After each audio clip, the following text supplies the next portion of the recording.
संस्थापक को बताओ।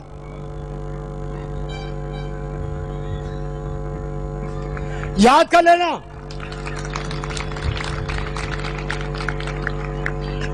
मैं बहुत गंभीर होकर के चिंतन करता हूं, वही मनन करता हूं, और जो सबके लिए हितकारी है उसी को कहता हूं।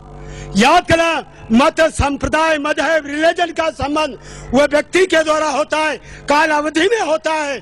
जो धर्म होता है वो मत, संप्रदाय, व्यक्ति से नहीं, वो सीधे ईश्वर से संबंधित होता है।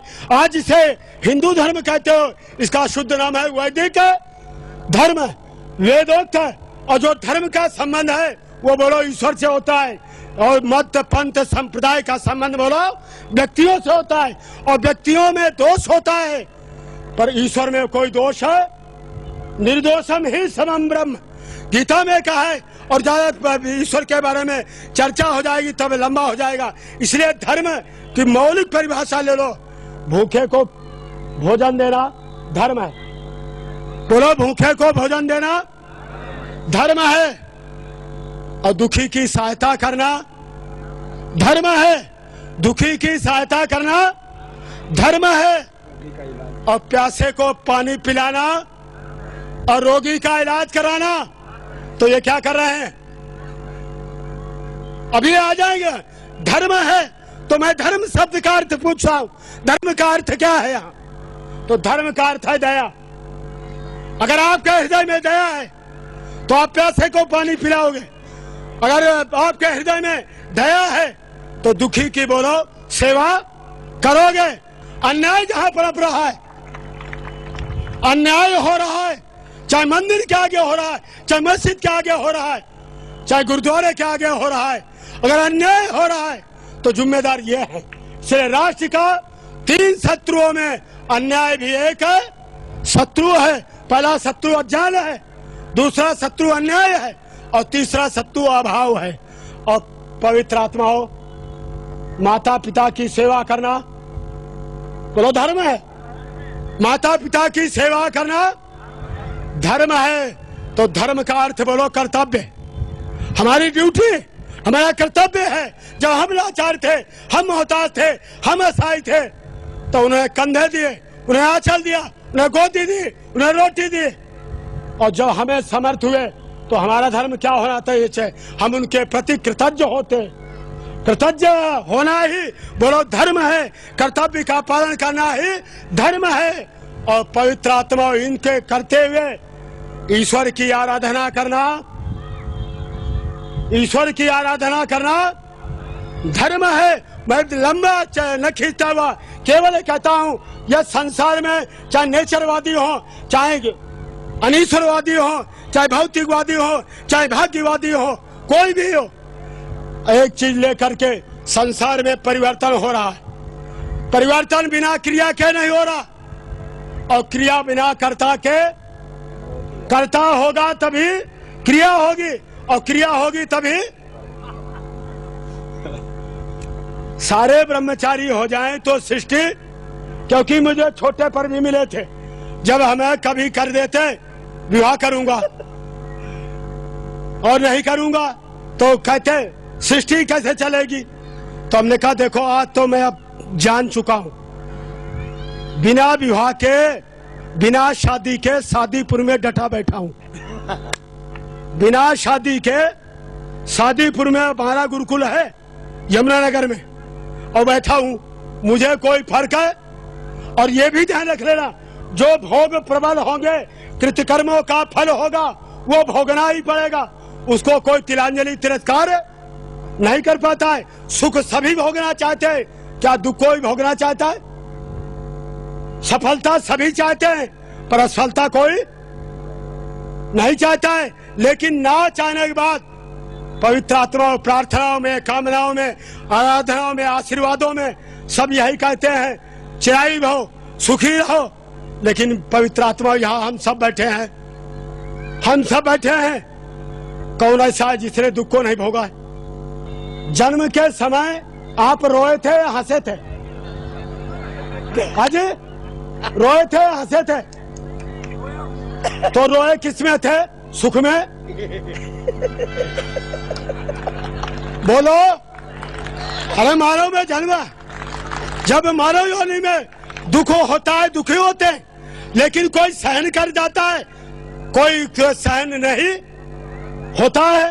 ये बात बहुत अच्छी बात कह दी जो मुझे याद दिला दी उन्होंने। अरे शपथ तो ये भी लेते हैं, और शपथ अर्जुन ने भी ली थी, शपथ ये भी लेते हैं, और शपथ अर्जुन ने भी ली थी।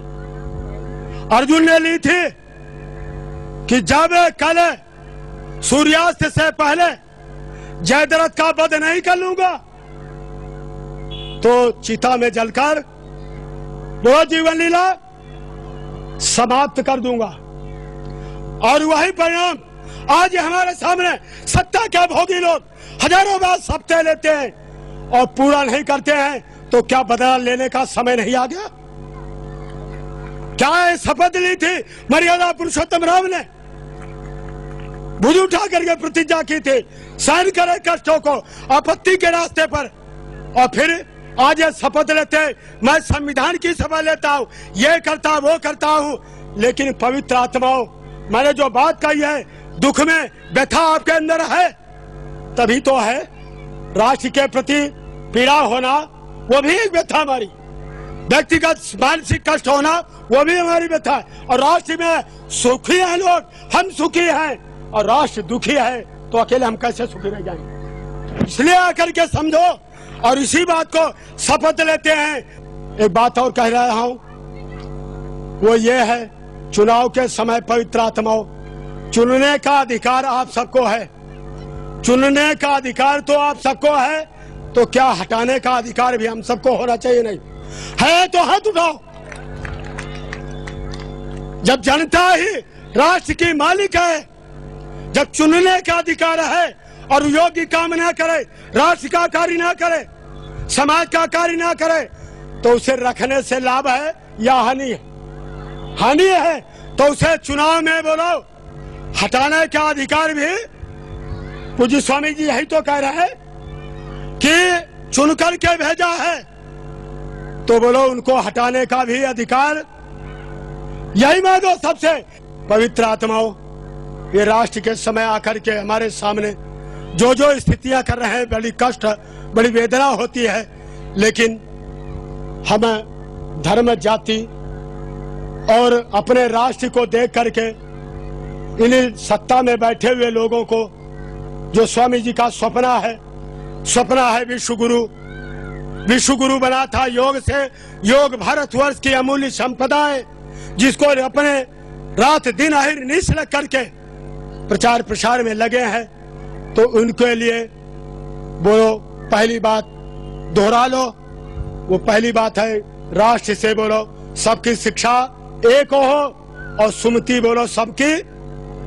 सुमति जब होगी, मति जब अच्छी होगी, तो गति भी अच्छी हो जाएगी, और मति एक नहीं है तो प्रगति भी होने वाली नहीं है। इसलिए मति, शिक्षा सबकी एक, और बोलो मत भी सबका, किसी में दल में जाएगा या राष्ट्र में। बस हम राष्ट्र के सेवक हैं, मातृभूमि के पुत्र हैं, पुत्रियां हैं, तो इसलिए हम इनसे पूछें कि राष्ट्र नीति आपके पास क्या है?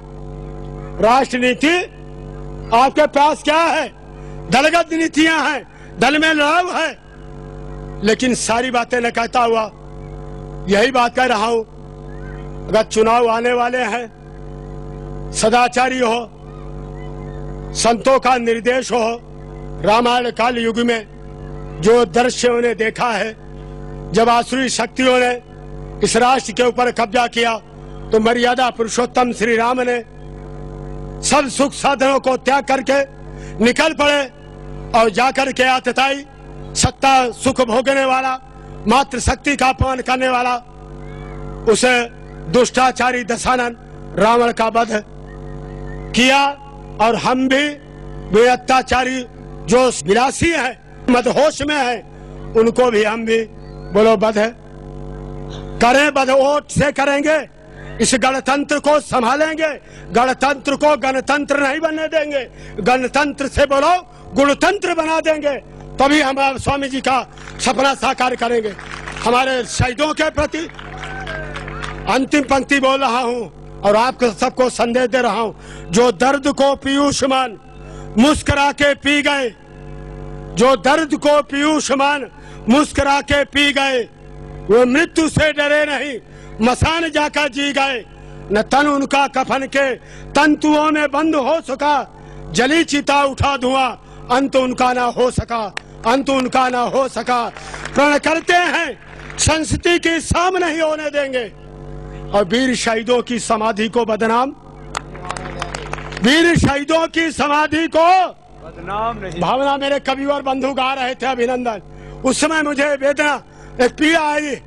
हर कवि ने वेदना व्यक्त की थी, शहीदों की समाधि पर लगेंगे हर बरस, वतन पर मरने वालों का यही बाकी। शहीदों की समाधि पर न मेले हैं न झमेले हैं, गद्दारों की कोठियों पर नित्य लगे मेले हैं। शहीदों की कोठियां नहीं, जमी बेच देंगे, आसमां बेच देंगे। वतन के पुजारी अगर तुम सो गए तो वतन बेच देंगे, वतन बेच दें। प्रण करते हैं संस्कृति की शाम नहीं होने देंगे और वीर शहीदों की समाधि को बदनाम नहीं होने देंगे। जब तक रंग में एक बूंद गर्म लहू की बाकी है, तब तक भारत की आजादी को गुमनाम नहीं होने देंगे, गुमनाम नहीं।